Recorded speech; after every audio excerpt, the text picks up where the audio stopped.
these movies have been terrific. Oh, but I walked out of this one after seeing it thinking, this was the best one. Now, do you have any objectivity about that at all? Yeah, no, you do. I mean, I think the film, there are some bits in the film that, I mean, I think as a whole the film was really brilliant. I mean, I think they all have been. I think they've been very, very different. But we say it every single year, but they are getting better and better and better. And I think that's something, you know, and that's, I think, quite rare for a big franchise. You know, often subsequent films after the original, they go downhill a bit, and I think we've constantly got better. So, you know, I think that's something that we can all be very, very proud of, really. And we've seen an evolution over the years, but in this one, and the thing that a lot of people are making the big deal of, is the evolution to a darker film. Everybody's talking about it being a PG-13. For you as an actor, and for you carrying on in the fourth time doing Harry Potter, was that adding to the excitement of shooting the film?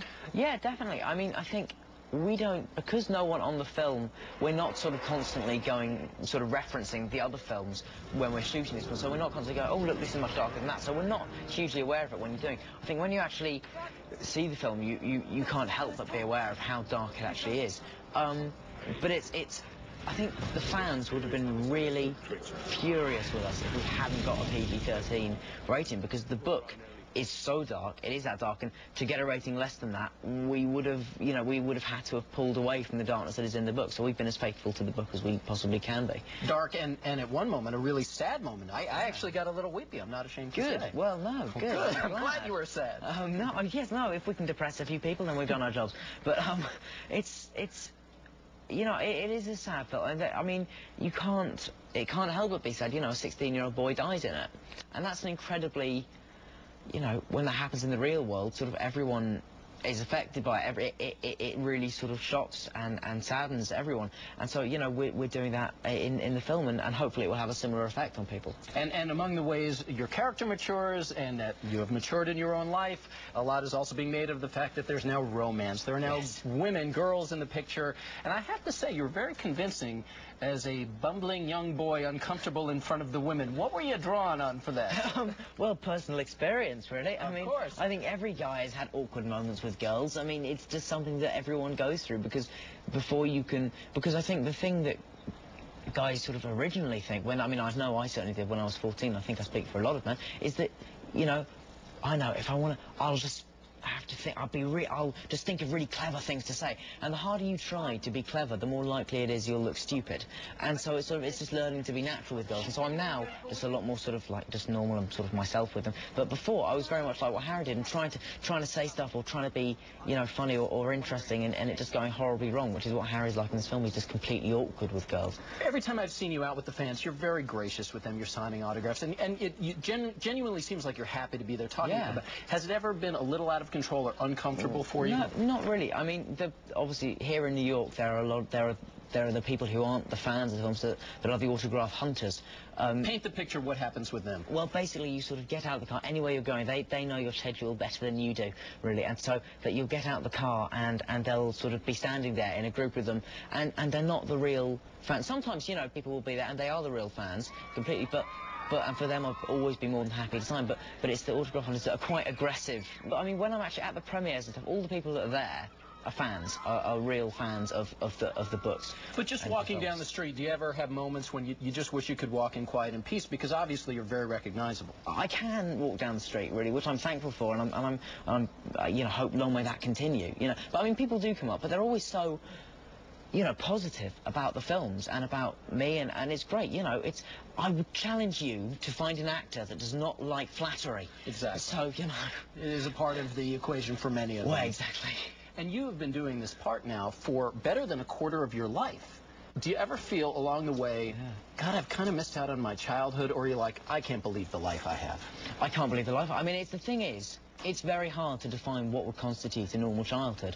I mean, the difference between my childhood, the biggest difference between my childhood and what would be deemed a normal childhood, is that I don't go to school every day. You know, I go and do filming, where I do school on the set, but I go and do these films.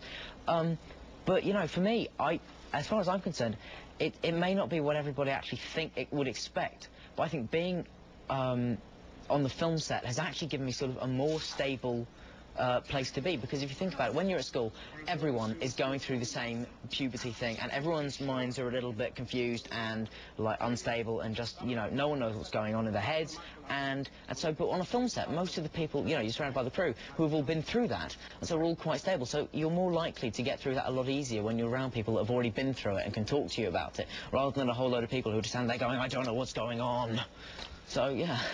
And they don't get to do the stunts that you get to do. No, they certainly don't. Was that one of the best parts of the film for you? Because when you were 11, I don't think they were having you do all of your own stunts.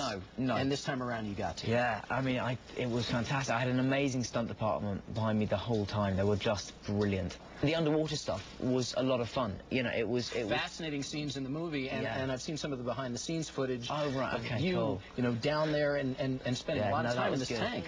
We spent 41 hours and 23 minutes around that. And now you're a world-class diver. Well, now I think I'm about 3 lessons away from having like a certificate saying that I can do it anywhere in the world and stuff. So it's, you know, it's another one of the opportunities the films have given me, is to learn scuba diving. Because I'm relatively lazy. Probably not something I would have done had it not been for the Harry Potter films.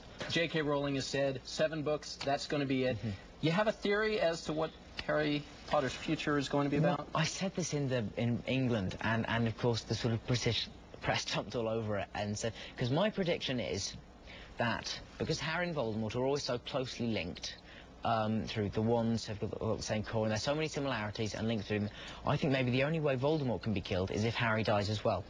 That's the theory. Of course, the British sort of paper jumped all over that, and it was like, Daniel Radcliffe says Harry will die. Well, and so it's like, you know... He was an authority, Dan. But of course, I know this is completely uninformed, and J.K. Rowling has not... You know, I think the only person on the films who's heard something... You know, the directors, I think, always have an idea of what's going to happen. I think David Heyman, the producer, does. But the only actor that's been told anything about the future of his character is Alan Rickman. Oh, Snape. okay.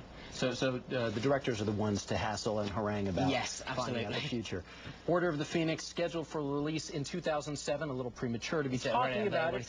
They've already, it's, you know, it's on there. It's in the database as such. But you're on board. Yes, definitely. I start filming in February, and the director's a man called David Yates, who's done a lot of British TV. I'm not sure he's ever done a film before, I'm not sure, but the British television, what he's done is he did a thing called State of Play, was the thing that I think really got everyone going, oh, maybe he should do, and it's amazing, it's absolutely brilliant. Return of Ralph Fiennes for that film? Oh yeah, I don't like to say, you know, if he's not going to do it, I don't know, but as far as I'm, you know, there's characters in there, so I would think yes, I hope so. Yeah. Daniel Radcliffe, pleasure to see you. Thank you very much indeed. for being with us. Thank you. Daniel, as charming as he appears and certainly wise beyond his years, he also told me that there is one stunt in the movie that he did, the 60-foot drop from a rooftop, that actually did terrify him. Remember, it is Harry Potter mania all this week here on Showbiz Tonight.